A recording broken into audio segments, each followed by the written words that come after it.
आऊं तो पूरा अवसर है, डिबेट खत्म होते तक अगर दिखा देंगे, क्योंकि मैं तो पूरा बयान मुझे याद है। कतई ये कभी नहीं कहा था ट्रंप ने कि मैं मोदी का करियर 1 मिनट में खत्म कर दूंगा। पहली बात, गलत संदर्भ में नहीं बोलना चाहिए। दूसरा, एप्स्टीन फाइल्स के जितने भी विकीलीक्स है, जितने प्रमाण हैं, जितनी फाइल हैं, वो सब सामने आ चुकी है और उसमें प्रधानमंत्री नरेंद्र मोदी का कहीं कोई दूर दूर तक जिक्र नहीं है। दूर दूर तक कहीं कोई जिक्र नहीं है। ये भी एक अफवाह फैलाने की कोशिश है।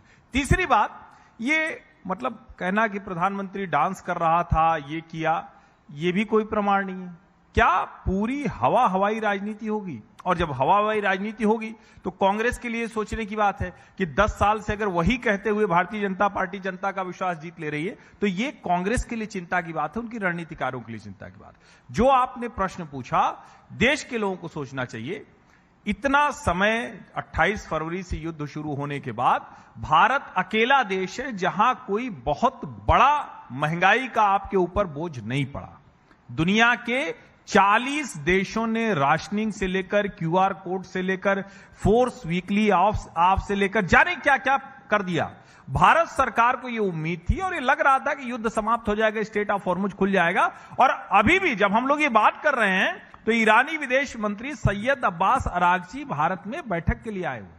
तो भारत की जो भूमिका है वो कर रहे हैं, लेकिन एक्सटर्नल अगर कोई कारक हैं तो उसके लिए तो हमें देखना पड़ेगा कि वो क्या हम कर सकते हैं, और प्रधानमंत्री की अपील उन्हीं संदर्भों में देखी जानी चाहिए। लेकिन एक बात और उठती है हर्षवर्धन जी, विपक्षी दलों के द्वारा, कि चुनाव चल रहा था तो टाइम बाई कर लिया। देखिए, ये तो एकदम, मैं आपके सवाल पर, ये एकदम दुरुस्त बात है। हाँ।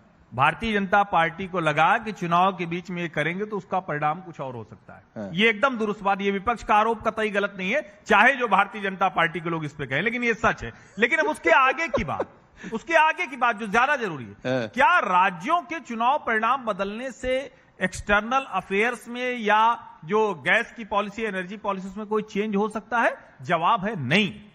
ये दोनों बातें इसको समझना जरूरी है। राज्य के चुनाव चल रहे थे और कोई भी पार्टी होती है जो केंद्र में रहेगी और कोई चुनाव हो सत्ताधारी पार्टी, तो भला ऐसे निर्णय क्यों लेगी जो अप्रिय लगे, जो जनता को बुरा लगे। लेकिन ये तो सब जानते हैं कि अगर 2 महीने 3 महीने तक इंपोर्ट वाली इकोनॉमी में जहां क्रूड गैस सब बाहर से आना है वो बंद रहेगा तो उसका असर तो पड़ेगा ही पड़ेगा। तो राकेश जी, वो वाला बोझ भी चुनाव वाला आपने जनता पर डाल दिया? नहीं, चुनाव से इसका कोई सरोकार नहीं है।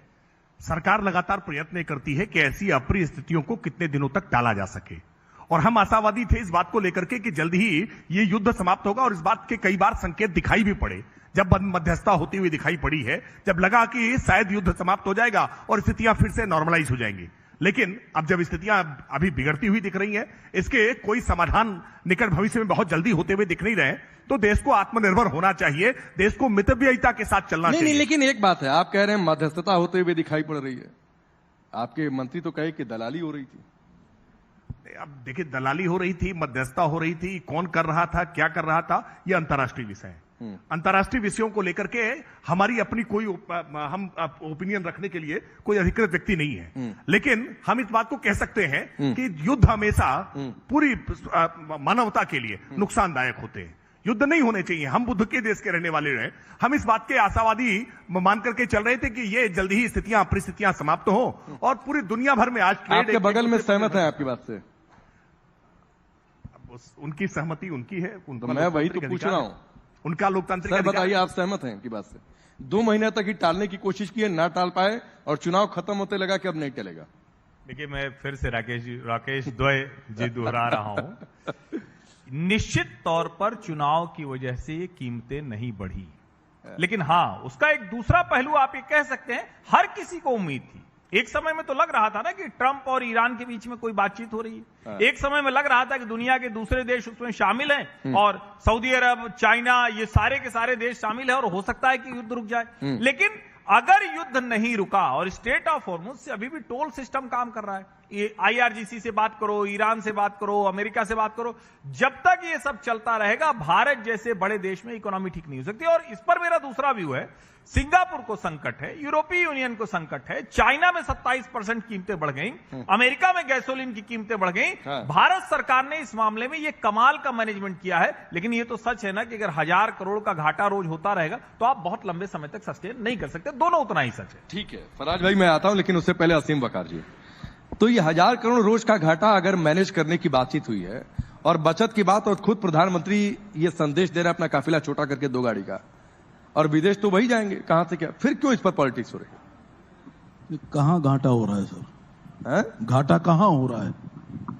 घाटा तेल कंपनियों को हो रहा है। अच्छा, जब मोदी जी प्रधानमंत्री बने थे तो उस वक्त देश में पेट्रोल 60 रुपए लीटर हुआ करता था, और अंतर्राष्ट्रीय बाजार में एक स्थिति ऐसी आई थी कि कच्चा तेल $24 और $23 प्रति बैरल पर आ गया था।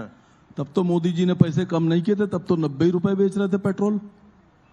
तो पहले अगर 1000 करोड़ का घाटा बता रहे हैं तो पहले ये भी तो बताइए कि पिछले 10 साल में कमाया कितना आपने, प्रॉफिट कितना है आपका,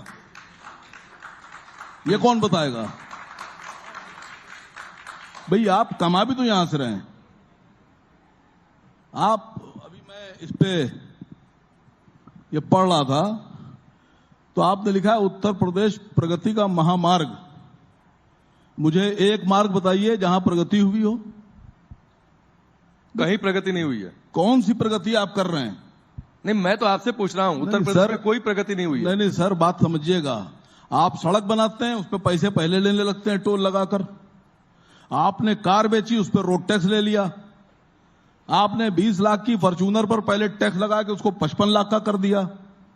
भाई रोड टैक्स भी हम दें, इनकम टैक्स भी हम दें, रजिस्ट्रेशन फीस भी हम दें, जीएसटी भी हम दें, पेट्रोल पे वैट भी हम दें, और उस बाद आप सड़क बनाएंगे पब्लिक के पैसे से, उस पर हमसे पैसे ले लेंगे आप। तो आपकी सरकार आ जाएगी तो आप सारा टैक्स खत्म कर देंगे?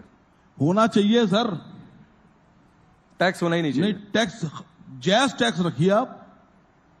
ये तो गुंडा टैक्स हो गया है कि तुम कमा रहे हो, हमको इतने पैसे दो वरना हम तुम्हें गोली मार देंगे, तुमको जेल में डाल देंगे, तुमको किडनैप कर लेंगे, तुमको बंद कर लेंगे।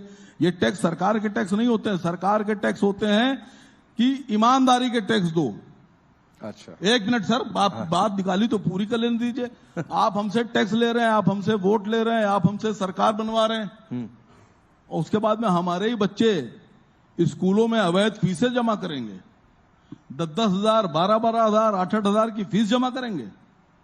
हमारे बच्चों के जो कोर्स हैं वो 700-600 रुपए का कोर्स स्कूल के मालिकान 7-7 हजार, 8-8 हजार का बेचेंगे। सरकार की नजर इस पे नहीं है। एजुकेशन मिनिस्टर क्या कर रहे हैं? अच्छा, मोदी को विदेश जाना चाहिए कि नहीं? सुनिए, पहले बात सुनिए। प्रधानमंत्री को विदेश जाना चाहिए कि नहीं? अभी आपके चैनल पर अभी कुछ देर पहले ब्रजेश पाठक जी बैठे थे, स्वास्थ्य मंत्री हैं। आपने तो उनसे स्वास्थ्य पर सवाल ही नहीं पूछा कोई।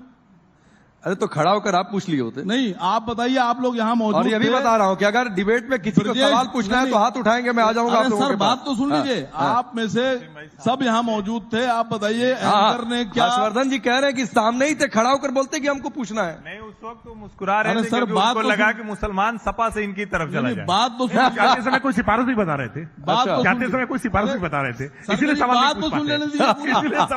बात तो सुन लेने दीजिए। पहले तो हर्षवर्धन जी के आगे आप लगाते हैं राजनीतिक विश्लेषक या पत्रकार। इनको बताइए आरएसएस का पत्रकार।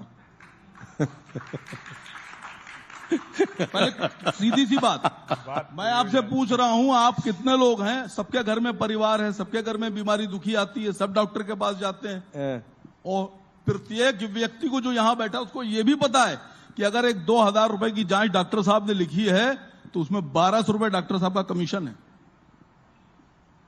पता है ना? अच्छा, चलिए मैं एक मिनट सर, क्या आपने ब्रजेश पाठक को यह बात नहीं पता है? क्या ब्रजेश पाठक को इस पर कार्रवाई नहीं करना अरे चाहिए? तो ब्रजेश पाठक जी चले गए भाई, उसी से मैं आपको पूछना था। आप राकेश जी कह रहे हैं कि आप सिफारिश करने में लगे हुए थे। ये मान गए ना, आपका काम हम कर रहे हैं। अरे तो करिए सर, खड़ा होकर पूछ लिए होते। ओपन प्लेटफॉर्म है, मैंने तो यहां भी लोगों से कह दिया किसी को सवाल पूछना है तो इशारा करे, मैं उठ के चलाऊंगा। अरे सर, आपने किसी से कुछ नहीं कहा। ये तो पारदर्शिता है सर, ये तो ट्रांसपेरेंसी है। आपने पहले लेकिन आप राहुल गांधी को लेकर जो सवाल उठ रहे हैं कि वो 60 करोड़ का खर्चा कहां से हुआ, उस पर आप नहीं बोल रहे। आपने पहले से बता कर रखा है कि बीजेपी से सवाल ना पूछना। ना कोई आप बोलिए, किसको कौन पूछेगा, बोलिए। मैं तो चला बोलने नहीं दे रहे। ट्रांसपेरेंसी है। मैं देश की बात कर रहा हूँ, जो देश की बात नहीं। सब यहाँ देशी की बात कर रहे हैं सर, जो देश की बात, पाकिस्तान की बात करने थोड़ी नहीं बैठा है यहाँ पर। मैं अवाम की बात कर रहा हूँ, मुझे बोलने नहीं दे रहे।